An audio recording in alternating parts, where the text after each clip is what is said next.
Hey guys, welcome to another video here. If you watched my first installment, you know I was going through the East and kind of recapping what I think each team's going to do there this season, and now I'm going to the West. So we're just going to dive right in and start with the Northwest division, sorry. So the West is good. The West, I'm looking at the West now, I'm seeing, bam, right off the bat, 5 potential playoff teams. So you can get that in the East. Denver Nuggets, very exciting team. Very, very, very exciting team. I cannot wait. I expected them to do well last season. They were okay. Almost making the playoffs. Nothing to be upset about. And getting Michael Porter Jr. in the draft. That's crazy. That's great for Denver. That's a great, great, great pickup. Even if he doesn't play this season, that's great. Denver can afford to sit him. Nikola Jokic, one of my top 5 favorite players in the NBA. I just love big men who can pass. He'll be great. He'll be amazing. Then Isaiah Thomas being brought on for a $2 million deal. Can't fault that. I mean, he's a year removed from finishing, third all-team, averaging like 28 points a game. You can't fault that. Then Gary Harris, Jamal Murray, Paul Millsap, Will Barton. They're a young team. I mean, they're a decent team. Young-ish. They're young. And their offense is incredible. I don't think anyone questions their offense, but their defense is what is going to maybe hold them back a little bit. But I think they're going to be good teams here. I think they'll definitely make the playoffs. And I'm excited to see what they do. So we move on to Minnesota Timberwolves. Or should we say the Minnesota Timberwolves now? What is Tom Thibodeau doing? So I'm filming this on a Wednesday, sorry. Yesterday it was confirmed that Luol Deng is playing for the Timberwolves now. So that makes it 4 former Bulls playing for the Timberwolves. Derrick Rose, Jimmy Butler, Taj Gibson, Luol Deng.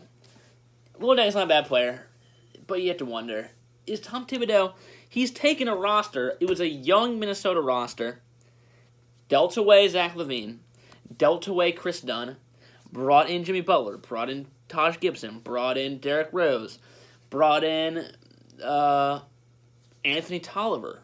Like, you're bringing in old players. What are you doing? They'll make the playoffs this year. I don't really think there's any doubt about that. But this team has no future. They're not going to do well in the playoffs. They don't have any future. They're just... Jimmy Butler's their best player. Cat, good player, great talent, can't play defense. Andrew Wiggins can't really do anything well, but is getting paid $150 million for it. I expect them to make the playoffs, but I don't think we're asking for much from them. I'm not a huge fan of Tom Thibodeau.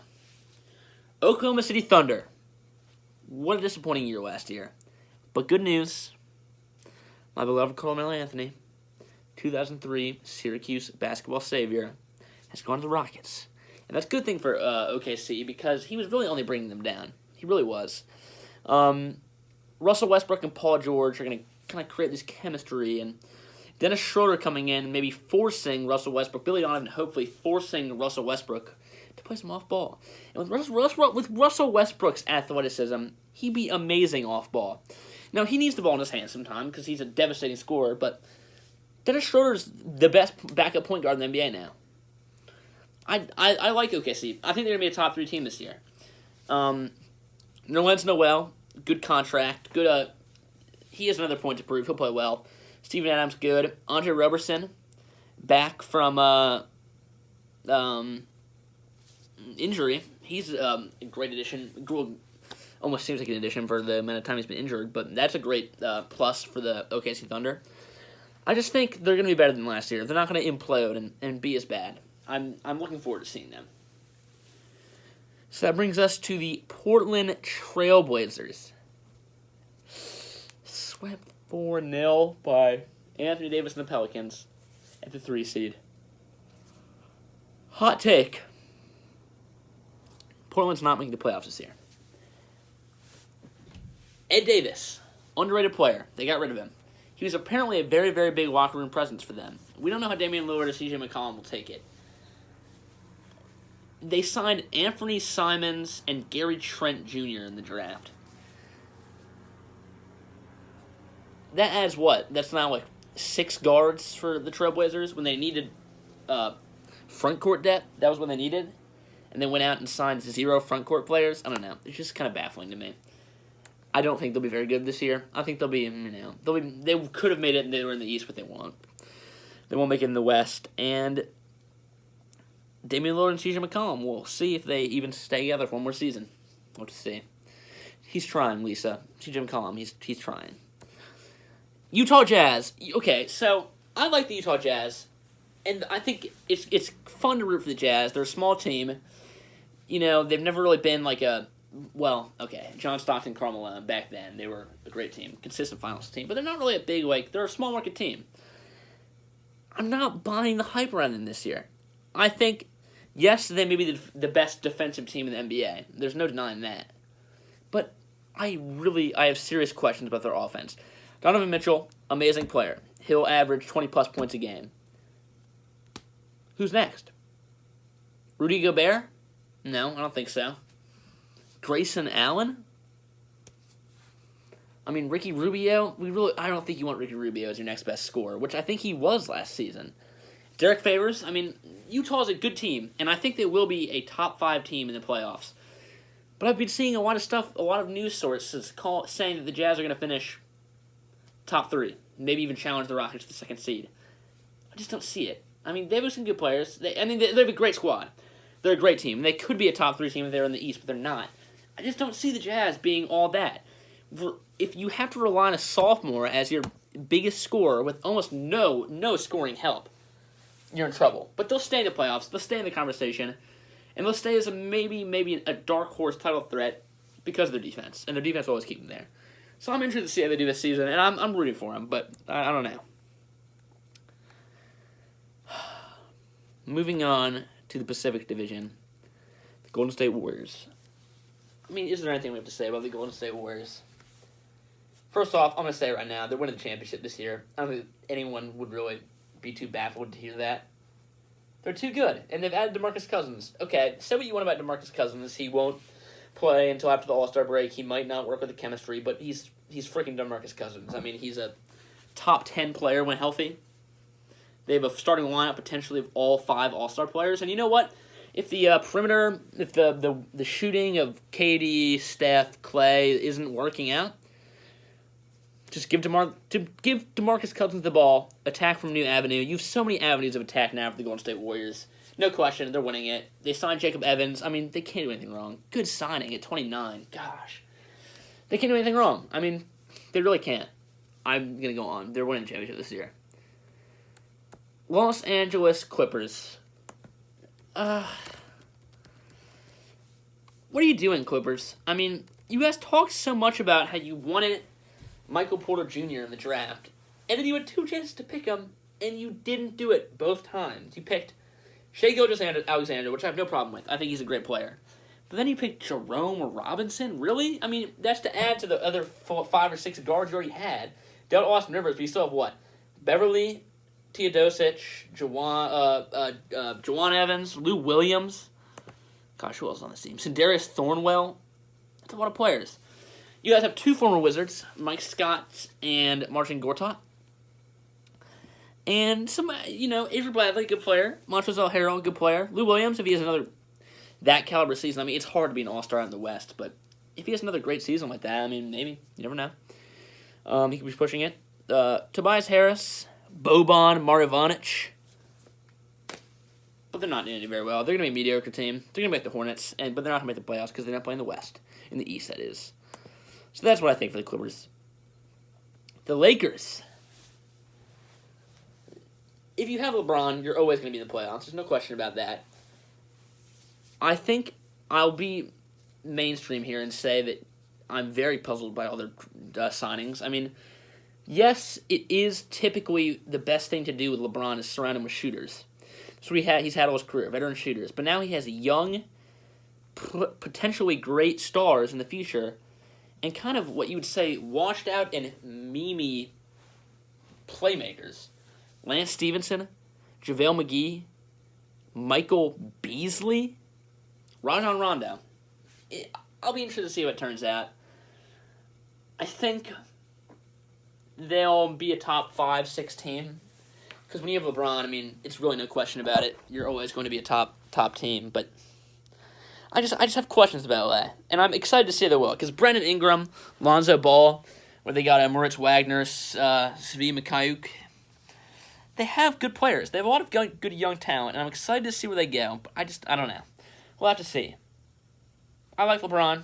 I hope he does well for the Lakers. I don't really like the Lakers, but, it's hard to hate him. I don't dislike Lonzo Ball for what LeVar is just a goofy guy. Lonzo Ball is a level-headed dude. So I'm okay with the Lakers. And that brings us to the two kind of bottom dwellers of the West. That's Phoenix and Sacramento. We'll start with Phoenix. I want to be put on record saying I do not think Deandre Ayton should have gone number 1. I don't think Marvin Bagley should have gone number 2. So we're talking about these two teams.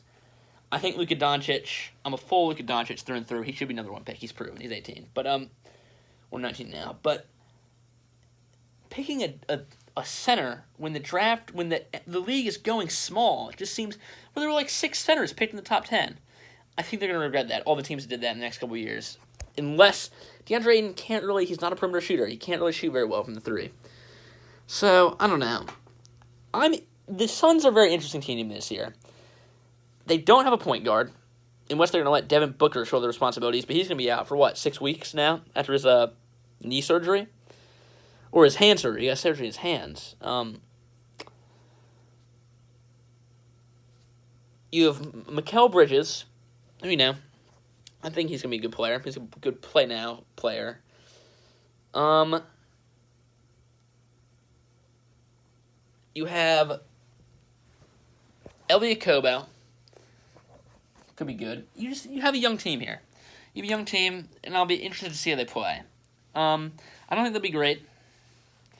I mean, it's another with this trade they've made. I do like the trade.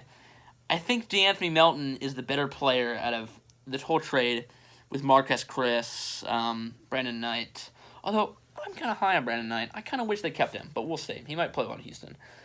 But I think DeAnthony Melton will be good. Ryan Anderson will be fine for them. He'll be fine. Trevor Reeves will be fine. Got a lot of Rockets players there now. But they won't be good. There's no pressure on them. It's a good season. Devin Booker comes back and plays well. Great. He should go for an All-Star game this year. He deserves to. If he plays a little better defense. Sacramento Kings. Gosh. Sacramento Kings are the only team, in my opinion, that will be competing with Atlanta Hawks for the worst record in the NBA. I think Marvin Bagley is so overrated. He should not have gone number 2. He shouldn't have gone number 3. He should be number 5 or 6. What does he do well? He's athletic. He's not an amazing defender. He's an okay mid-range and perimeter shooter. And he looked bad in Summer League. I don't know how you pass on him. You pass on Luka to pick him. I think it's a bad pick. I think Sacramento should have picked Luka. But there's nothing to get excited about for Sacramento. I mean, De'Aaron Fox will be a good player. It's another year of his development. Harry Giles is probably the only thing you can get excited about. He looked very good in Summer League, and him and Jonathan Isaac from Magic, are 2 players I'd look out for to maybe be a good. I don't know. You could think that they might be most improved candidates. Justin Jackson, yeah. Frank Mason, I don't know. I don't see much happening for the Kings. I think they'll be bad. Let's move on to the Southwest Division, which is another exciting division. Dallas Mavericks. Okay, here is my boldest prediction of this whole YouTube channel. It's only been 2 videos. The Dallas Mavericks are making the playoffs this year. Call me optimistic. I'd really like Luka Doncic. They've signed DeAndre Jordan, an All-Star. Wesley Matthews, coming back from a whole bunch of injuries. Could play well this year. They've got Dirk again. They've got Dennis Smith Jr., another year for him to mature. This is a decent team we're looking at. This is a decent team. They have Jalen Brunson now to back him up, who I think is a great player, and really he's a senior. I mean, that's the only reason he's not, National Player of the Year. Amazing. He's a great player. I think the Mavericks could surprise some people and push for playoffs this year. Probably an 8 spot, but I wouldn't be surprised. I just think they're going to be a good team this year. We'll have to see about that. Now move on to Houston. Houston, your championship window is closed. You let Ariza walk. You let Mbah a Moute walk. And who do you sign? James Ennis and Carmelo Anthony. Now, Carmelo Anthony, he might work out. He might. I'm hoping he does. Come on, Carmelo. Love you. But I don't see it. I really don't. I mean, he's a ball-dominant player who will refuse to go off the bench. Houston kind of had this buy into this last season. Everyone on the Houston team kind of bought into this team kind of defense, team offense kind of thing. And, Harden and Paul did all their ISO, but I don't think Carmelo fits into it. James Ennis, maybe. Michael Carter-Williams, I don't know. I think Brandon Knight will be good. I think Marquez Chris will be good. I think losing D'Anthony Melton might hurt a little bit because I think he's a good player. One of the better players in the draft. He kind of fell for not playing. But I just don't see Houston beating Golden State, and I don't even see them beating OKC. So we'll have to see. I mean, they can surprise us. James Harden, MVP. Chris Paul, amazing player. I'm just not sold that they're going to be as good as they were last season, and they definitely won't be better than the Warriors last season, like they were last season, or at least standings-wise. All right, Memphis Grizzlies. I like Jaren Jackson Jr. I was a little skeptical of him, but when I watched some Summer League, and I know you shouldn't judge players off of the Summer League, but what I saw from him in the Summer League I really liked. When he hit, 8 threes in that game, I'm a believer now. I'm a Jaren Jackson Jr. believer. I think he's good. I think, the owner said that they're going to win 50 games this season and make the playoffs. I don't think they will. I think it'll be much better than last year with a healthy Conley and a healthy Gasol. Dylan Brooks is a good player. Jaren Jackson Jr., what's his name? Javon Carter. They've made good drafts, and they both bought their Javon Carter, perfect for the Grizzlies, grit and grind. But they're going to be a mediocre team, probably around the Clippers. I think they could maybe push for a playoff spot, but I don't see it. So we'll move on to the New Orleans Pelicans. And New Orleans Pelicans, losing DeMarcus Cousins, it really won't hurt them. They've found a better rhythm with AD and Nikola Mirotic kind of playing in the front court together. I'm hoping for the sake of Anthony Davis and the Pelicans that for the sake of Anthony Davis, that the Pelicans do well this year and push for a top 5 spot. I don't think they will. But, if the Pelicans don't do very well, it's hard to see Anthony Davis trying to... he probably wants to stay.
So, I think they'll do well. So now let's talk about the playoffs, and let's talk about the rankings. 1, was there anywhere? It's Golden State, through and through. 2, I'll go Houston. I'll go with the Rockets, but I'm not entirely convinced of that. 3, OKC. 4, I'm going to go the Los Angeles Lakers at 4. Don't be surprised. 5, I'll go Utah. 6,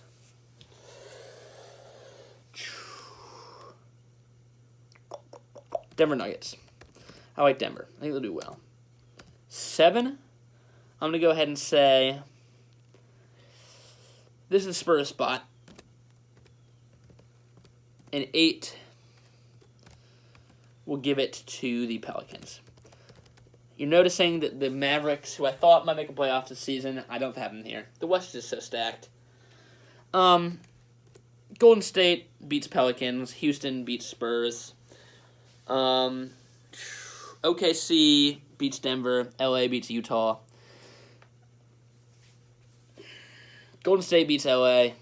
OKC beats Houston. Do we have an OKC Golden State final conference final? Golden State wins. Golden State goes to the finals. Maybe 4-2 over the Celtics. Golden State wins it all. That's what I think. So that is all I really have to say with this Western Conference, and I hope you liked my overall standings in the NBA. I'm going to be 100% honest. I'm sorry this is a little rushed at the end. I really have to go take a dump. Like, for probably the last 15 minutes, I've really had to go. That's why I've looked kind of visibly uncomfortable, so I'm going to do that. Hope I see you back. I'm going to talk about other stuff. I'll talk about some soccer, but I'm going to talk about all-star players next, who I think will make the All-Stars. Thank you for watching. Like and subscribe. Goodbye.